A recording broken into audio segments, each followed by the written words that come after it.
Olá! Está no ar o programa Delas, um programa que surgiu com o intuito de promover pautas do universo feminino e foi um reconhecimento aqui da Câmara Municipal de Aracaju a nós mulheres. A convidada dessa edição é uma pessoa muito especial, é a psicóloga Fernanda Carvalho, e a gente vai utilizar a presença dela aqui para promover a campanha Maio Furtacô, que visa sensibilizar a população para a causa da saúde mental materna. Eu queria agradecer, Fernanda, a sua presença, seja bem-vinda e que nosso papo renda muito. Obrigada pelo convite de estar aqui falando sobre um tema tão importante, né? Saúde mental materna e a campanha Maio Furtacô. No mês de maio, uma causa ganha a visibilidade, que é a saúde mental materna. E como o nome Maio Furtacô, a campanha surgiu no ano passado e a ideia é dar mais atenção ao sofrimento mental de mulheres com extensa demanda da maternidade. Na verdade, eu vou até melhorar. Eu acho que não é extensa demanda da maternidade. A maternidade ela já tem uma extensa demanda. E aí eu queria aproveitar esse gancho, Fernanda, e pedir para que você fale um pouquinho sobre essa campanha e sobre a carga mental materna. Então, a campanha surgiu em 2021, em maio de 2021. Foi uma iniciativa de uma psiquiatra e de uma psicóloga na cidade de Curitiba. E veio, justamente depois da pandemia, de um momento em que foram vistos agravamentos da saúde mental das mulheres nos consultórios, e elas tiveram essa iniciativa de criar uma campanha que desse visibilidade a essa causa tão importante. Então, o ano passado, ainda no contexto de pandemia, muita coisa funcionou online, mas esse ano elas tiveram a ideia de disseminar isso para o Brasil inteiro, e Aracaju está fazendo parte dessa campanha. As mulheres, historicamente, têm um lugar de cuidado, de cuidar. As pessoas olham, a sociedade, de forma geral, olham para as mães e as mulheres com essa obrigação de cuidado. E isso se soma a várias demandas da vida da mulher moderna hoje, Trabalho, vida social, desejos, realização pessoal também. Então, isso tem gerado, e o próprio movimento do ser mãe, das atribuições, das responsabilidades de se ter um filho, nesse contexto que a gente vive. Então, muitas mães têm adoecido, e a gente precisa falar sobre isso. Muitas vezes um adoecimento que não se vê, que não se percebe e que passa muitas vezes invisível. E que muitas vezes a gente não associa que é sim um excesso de uma carga mental extensa, que é um excesso de atribuições, e aí acho que a gente tem essa propriedade para falar, a gente nunca está parada, porque a gente está sempre pensando. Quando a gente não está pensando nas nossas demandas de trabalho, a gente está tentando administrar o filho, a casa, aí tem que encontrar tempo de fazer uma atividade física, e aí quando você termina o dia, você está esgotada num grau e ainda tem uma listinha de coisas que não deu tempo de fazer, e nós somos cobradas por isso. Acho que, para além da sociedade cobrar, a gente também se cobra de dar conta de tudo, Porque estamos inseridos, sim. Nessa sociedade que tem esse olhar para a mãe, como essa pessoa que tem que assumir essa responsabilidade, Sim. Quando essa responsabilidade começar a ser dividida, que hoje já existem, movimentos diferentes da paternidade, mas se isso começa a ser dividido, também começa a diminuir, essa sobrecarga.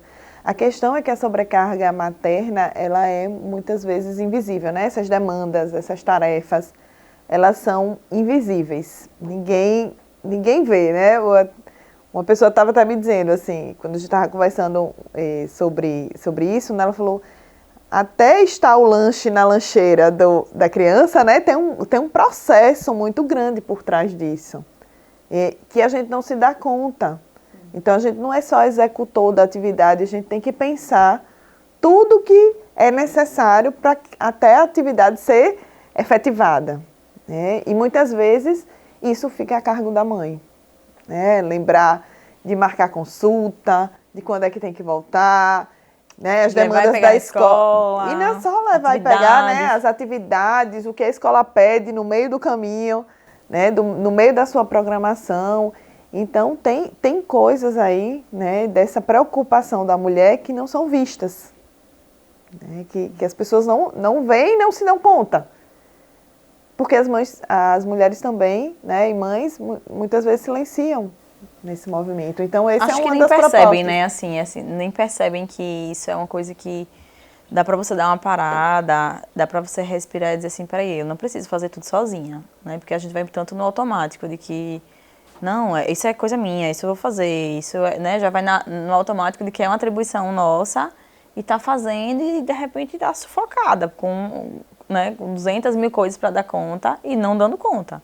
Isso, porque culturalmente é isso que se espera das mulheres, né? Então, assim, das mulheres e mães, né? É isso que se espera, que elas exerçam e assumam esse lugar de cuidado.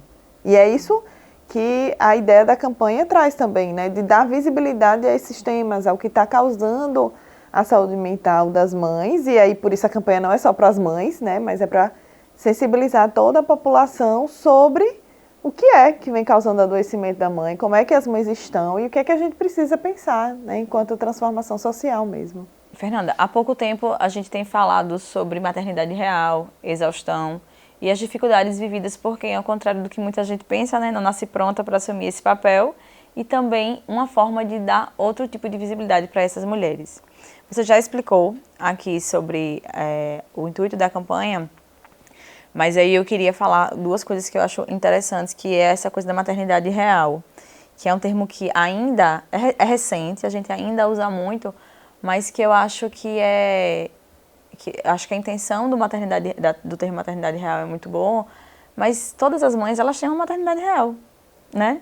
Não é o termo que é adequado, porque a questão é pensar na realidade de cada mãe, né? Se a mãe tem possibilidade de ter 10 babás e está bem com isso, é uma situação. Se a mãe não tem nem condições de botar na creche, também é uma maternidade real. E aí, eu acho que é um pouco redundante quando a gente coloca maternidade real, porque toda mãe tem uma maternidade, né? E aquela maternidade dela é real. Porque é real para quem, né? Assim, quando a gente coloca a coisa de uma maternidade real, até tem um quê de julgamento. O que é maternidade real? Para você é completamente diferente do que é para mim, e nem a sua nem a minha é certa, e a gente já começa a ver aí algumas quebras. E a internet, ela é muito... as redes sociais, na verdade, né? Elas ajudam muito a gente a pensar a respeito. Quando a gente vê, por exemplo, uma mulher que pariu recentemente, está com o corpo em cima e tem 10 babás, e aí vem um monte de mulher embaixo dizendo que ela não devia fazer isso, porque isso não é maternidade real e tal. E aí eu passei alguns anos pensando, né, realmente é um desserviço e tal, mas veja, é a realidade dela, né? Ali é a verdade dela, né? É a gente que tem que entender, talvez, que ali que cada um tem a sua realidade. Acho que essa é uma das questões que adoece. A gente está sempre se comparando, né? A gente está sempre se comparando com as outras e querendo atingir a expectativa, a história da grama do vizinho ser mais verde, né?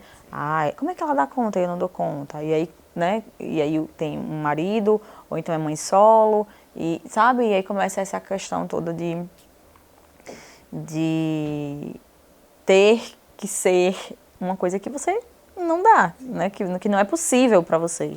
E aí eu queria que você falasse um pouquinho sobre essa maternidade possível. Então, quando você fala, né, essa questão do termo maternidade real, acho que ele vem no contraponto à ideia da romantização da maternidade, né? Da maternidade ser tudo lindo, né? De você engravidar e você ter que, né, já amar o seu filho, ou né, de encarar os desafios e não poder sofrer por eles, né? Não poder viver, não se sentir bem com aquilo que está vivendo. Então, acho que vem nesse contraponto, né? Da romantização, da amamentação, por exemplo, né? De quanto se tinha da amamentação como aquela coisa linda, em que você vai receber, né? Fácil, que você vai receber o seu filho, você vai conseguir amamentar logo.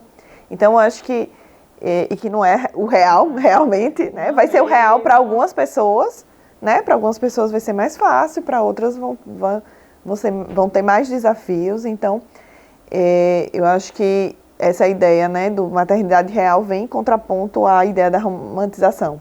Sim. né? Mas eu acho que é muito interessante quando você traz, porque realmente, assim, a gente fala da maternidade, o que é essa maternidade real, né? É real para quem?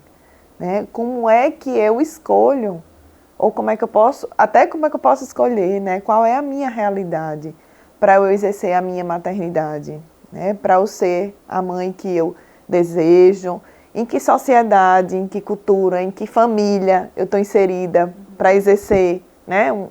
Um modo de ser mãe. Então, sim, realmente não tem né? E a ideia até do nome da campanha, né? Maio furta cor, né? De não ter uma cor definida, é justamente nesse sentido de que a gente precisa ampliar, né, as maternidades. Então, assim, não existe um único modo de ser mãe, existem diversas maneiras de ser mãe, né?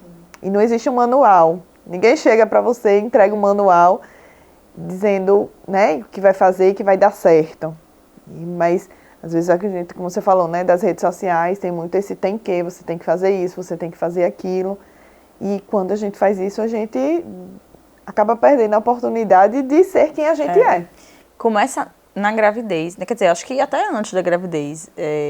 Em um dos programas passados, a gente estava falando sobre essa questão de que as mulheres da nossa geração é a primeira geração que elas esperaram mais tempo para engravidar.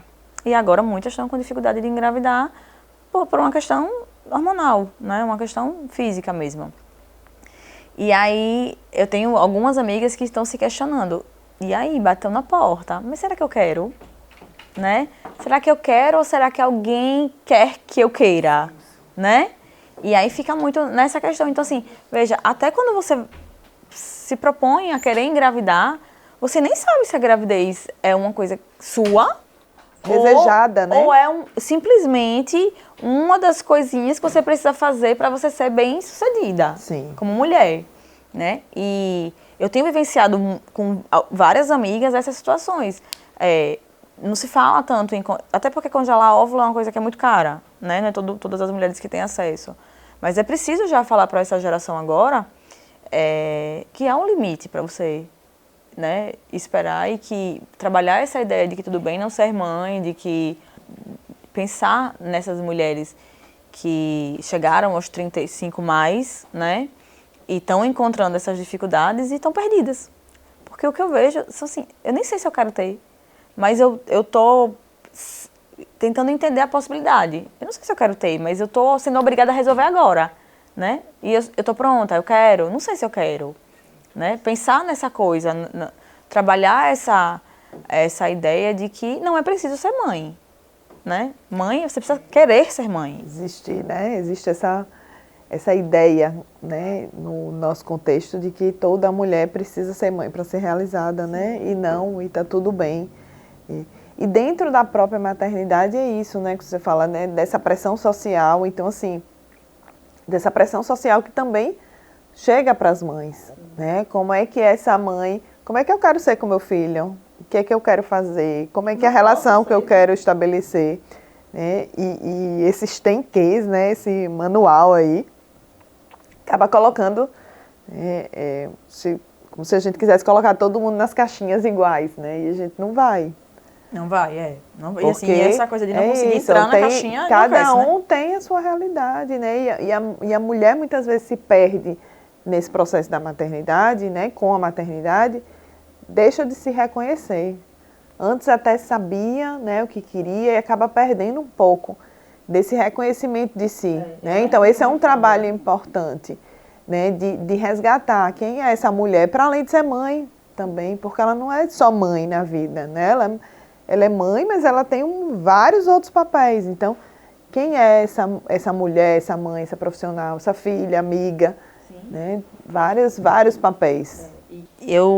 Esses dias eu estava conversando com minha filha e ela falou, ela estava reclamando que estava trabalhando muito e tal, e eu falei, veja, Malu, eu gosto de trabalhar, para mim não é um sacrifício trabalhar, eu gosto do mesmo jeito que eu gosto de estar com você, não é só porque eu preciso, é porque eu gosto, eu sou feliz trabalhando. Se eu não trabalhasse, se eu ficasse em casa 24 horas com vocês, eu não ia ser feliz como eu sou. Ah, falei aquilo e aquilo ficou, né? Mesmo assim, eu falei, mas fiquei com aquilo, caramba, né? Tá sentindo falta e tal. Aí passou um tempo, e aí no Dia das Mães, na escola, ela tinha que preencher um papelzinho e era quando eu vejo a minha mãe com coragem. E aí ela botou quando depois de um dia inteiro de trabalho ela chega com um sorrisão. E ali foi assim, chorei horrores, né? Chorei, que eu chego a soluçava na hora. Porque ela entendeu o que eu quis dizer a ela. Ela entendeu que para eu ser feliz, eu preciso daquilo também. Não é só para eles. Tem outros papéis, né, que existem e que podem coexistir, né?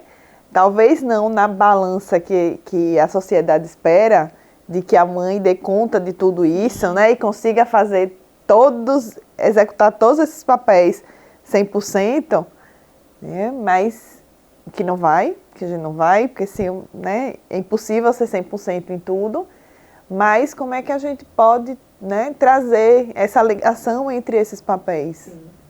A felicidade que eu sinto no lugar, como é que isso vai reverberar para outros papéis. Sim, e eu acho que, assim, eu converso muito com ela, principalmente com ela, que é mulher, sobre essa coisa de que tudo bem que se você escolher ficar vivendo em função do lar, ok, tá tudo bem, mas é uma escolha que eu não quis ter, né? E que eu tenho certeza que eu não seria feliz com essa escolha. E que ela também precisa pensar nisso como não é um sacrifício. Esse não é um sacrifício.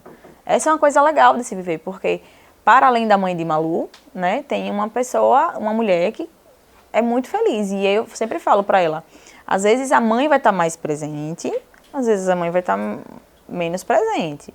Mas eu vou estar sempre ali de alguma forma. Isso não significa, né, um menor, um maior amor. Exato, afeto, né? E aí eu falo sobre a presença, não está só na presença física, né? Eu acho que isso é uma construção que a gente tem que fazer com as nossas meninas, né? E aí que elas podem fazer mesmo escolhas diferentes, né? Sim. E principalmente escolhas diferentes das nossas. Sim, com certeza. Acho que essa é uma outra questão, né, também. Fernanda, diante da alta incidência de adoecimento como depressão e ansiedade, principalmente no Brasil, e a falta de diagnóstico e tratamento adequado para essas mulheres, isso se torna um assunto envolto em preconceitos infundados, né? As mães acabam sofrendo sozinhas, elas em silêncio, né? E qual é a sua orientação para essas mulheres nessa causa? O que a gente pode fazer para que esse silenciamento acabe? Então, como eu falei, a campanha tem essa proposta, né? A campanha tem essa proposta quando ela faz as ações, né? Então tem várias ações e presenciais hoje, né? Presenciais, online, mas acho que as rodas presenciais dão mais essa possibilidade. E o que a gente tem visto já no comecinho dessa ação é o quanto que as mulheres e mães estão com necessidade de falar sobre isso, né? Há um silenciamento muito grande, não só quando há um adoecimento mental, como ansiedade ou uma depressão, mas até pelos desafios. É como se assim, a mãe diz, não, eu estou vivendo isso sozinha, né? Ninguém mais está vivendo, então eu que estou fazendo errado, né? Eu estou me sentindo culpada porque estou fazendo errado isso. E aí silencia, né? A gente vê isso muito no consultório, né? Nos grupos que eu faço. Há um silenciamento. E quando há essa possibilidade de compartilhar, né? Quanta coisa vai ser construída ali, quantas novas possibilidades de vida também vão sendo construídas quando eu escuto o outro, quando eu vejo que não é só comigo, né? Quando eu vejo que eu não sou solitária naquele desafio, né? Então eu posso aprender também com o outro. Então eu acho que traz essa ideia, né? De deixar de ser um assunto tabu, de um silêncio, para dizer isso aqui existe, né? A gente precisa pensar, né? O maternar ele precisa ser coletivo, ele não é individual, solitário, escondido. Está aí no mundo, né? A gente precisa olhar para o que tem e o que a gente pode fazer com isso, né? Então, um dos objetivos da campanha também é que a gente também traga necessidade, né, de construção de políticas públicas para isso, né, para essa causa, para esse olhar, como é que essa mãe pode ser atendida, né, e a gente está falando de mães com menos recursos, como é que elas vão poder ter esse atendimento, como é que a gente pode fazer um trabalho de prevenção com elas, né, então todo esse entorno que envolve, um entorno social que envolve a maternidade, não é só olhar para a mãe, porque quando a gente olha só, né, e a gente vai fazer um acompanhamento da mãe com psicólogo, com psiquiatra, porque ela está com transtorno de ansiedade, mas tem um entorno que está causando isso, né? Então, não é uma questão só individual, sim, é uma questão coletiva, né, de mudança mesmo, para que essa mãe consiga ter outros recursos que ajudem a diminuir esse sofrimento. Sim, isso que você falou para mim é importante, porque eu costumo dizer para as pessoas, quando eu converso, que eu não gosto dessa coisa, quando a gente começa a falar sobre alguma questão, e aí a pessoa fala assim, eu odeio política, eu não gosto de política. E a vida da gente é política, né? Nós estamos inseridos num universo em que tudo é política. É porque a gente tem uma interpretação equivocada do que é política e do que é politicagem diante do cenário do nosso país, né? Mas quando a gente fala sobre políticas públicas, é política, né? Quando a gente escolhe alguém que represente a gente, que a gente acredite, que eu não acredito em ninguém. Não, você precisa votar, né? Porque se você não votar, você vai aceitar que as coisas continuem dessa forma. Então escolha, né, alguém que fale a sua língua, que lhe dê possibilidades de criar políticas públicas e de pensar em políticas públicas. A gente vê, sei lá, de 8 anos para cá, a pauta maternidade entrar em campanhas que nunca entraram. Nunca se falou sobre isso. Então isso já é um avanço. E assim como todas as outras questões, as outras pautas, as outras bandeiras, as outras causas, é através de pensar, é uma mãe que vai te dizer, olha, não adianta você me oferecer uma creche de 4 horas se eu sou empregada doméstica e a minha jornada de trabalho é de 8 horas. E não adianta você me dar uma creche no Japãozinho se eu trabalho na 13 de julho e moro no 17 de março. Porque eu inviabilizo a vida dessa mãe. E aí, muitas vezes, essas mães têm que deixar com a vizinha, ou com a filha mais velha, ou com o filho mais velho, que às vezes tem 10 anos e cuida de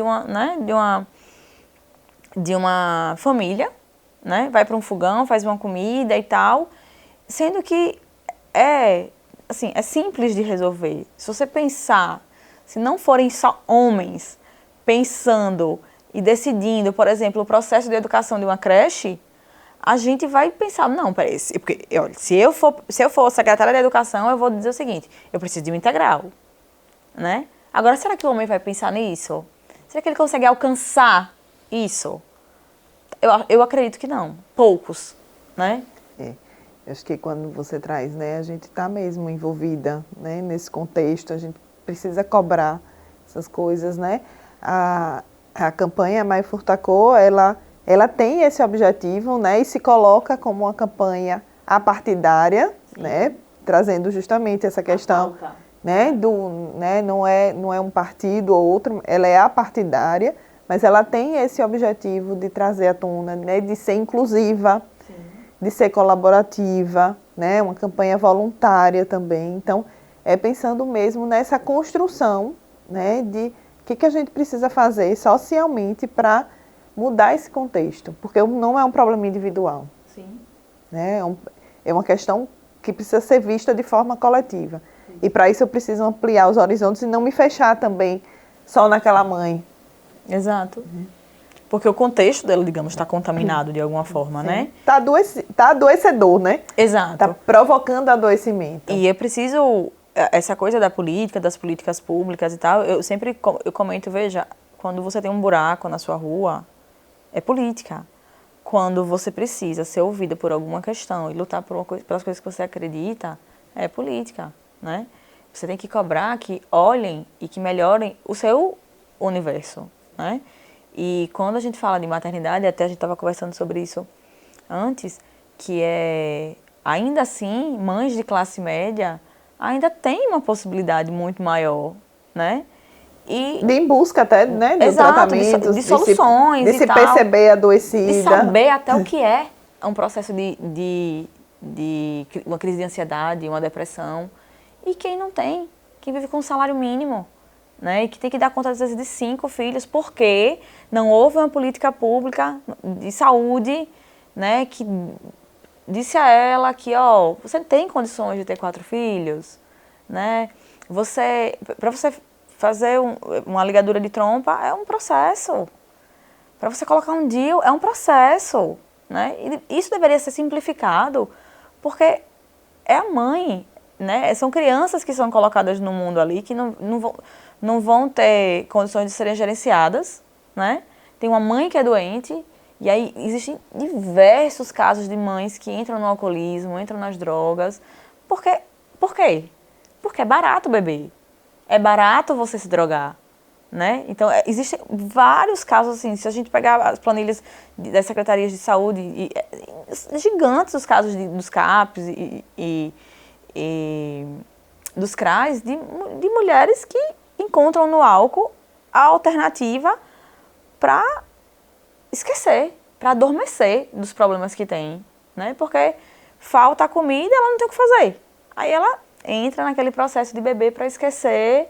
E aí, é uma mãe que é alcoólatra e tal. Mas o que levou ela para o alcoolismo? E aí vai ser julgada, né? Exato. O que levou ela para o alcoolismo? O olhar já vai ser de julgamento para a mãe, né? Para essa mãe, que muitas vezes não teve escolha. Né? Exato, exatamente. Então, o olhar julgador da sociedade vem muito forte, né? Para a mãe. Então, acho que repensar também se questionar, né? Desses olhares que a gente lança sobre as mães. Mas será que essa mãe está tendo o suporte adequado para ser a mãe até que ela quer, né? As até mães que ela deseja. Dos semáforos. E aí quantas vezes a gente escuta, meu Deus, não quer trabalhar, não quer isso, não quer... O que foi oferecido para essa mãe, né? Porque ela não quer trabalhar, se oferecer um trabalho para ela, ela não vai querer trabalhar. Veja, essa é uma visão rasa da coisa. E a vida ela é feita de camadas, né? Como é que ela chegou ali? Foi dada a oportunidade para ela pensar na possibilidade dela não estar ali? Não. Talvez para ela ali seja a única solução, né? Então, eu acho que é muito importante a gente lutar pelas políticas públicas, porque a gente não está falando só por nós, né? A gente está falando por um universo adoecido. E sim, as mulheres e as mães, elas são as mais taxadas e sim, são as menos ouvidas. E as mulheres e mães são as que menos chegam no poder, né? Então, acho que a gente tem que dar uma mexida nessa, né? Até pra gente se enxergar. Esse lugar que se espera, né? Porque é isso, assim, uma mãe, uma mulher que é mãe, que se destaca profissionalmente, né? Seja em qualquer contexto, trouxe o contexto da política, mas seja em qualquer contexto, né? Se questiona logo como é que ela está dando conta, né, de ser bem-sucedida profissionalmente e os filhos dela. Exato. Né? O que é que está acontecendo com os filhos. Então, acho que tem essa carga que é diferente do homem, né? O homem, tudo bem ele trabalhar, tanto que ele trabalha, tudo bem assumir né, os cargos altos, porque está tudo certo. Mas, graças a Deus, que a gente vê já um movimento, pelo menos, de reflexão nesse sentido, né? E eu, quando eu digo isso da questão do poder, não é só em cargos legislativos, executivos e tal, é no gerenciamento mesmo, em direções de secretarias, né? Sim. E da gente se enxergar como essas pessoas num processo de transformação mesmo, né? Mas, enfim, a gente podia passar aqui horas e horas conversando, né? E eu acho que a ideia foi passada. O Maio Furtacô, na verdade, é uma oportunidade da gente refletir sobre isso, mas que a gente precisa pensar nisso todos os dias. Isso, O Maio é para chamar atenção, né, com essa ideia de que é o mês das mães, então a gente traz a pauta, né, à tona, mas que isso se consolide aí durante os anos, né, a gente também está começando essa campanha, então a ideia é se fortalecer cada vez mais, né, esse diálogo. Fernanda, obrigada.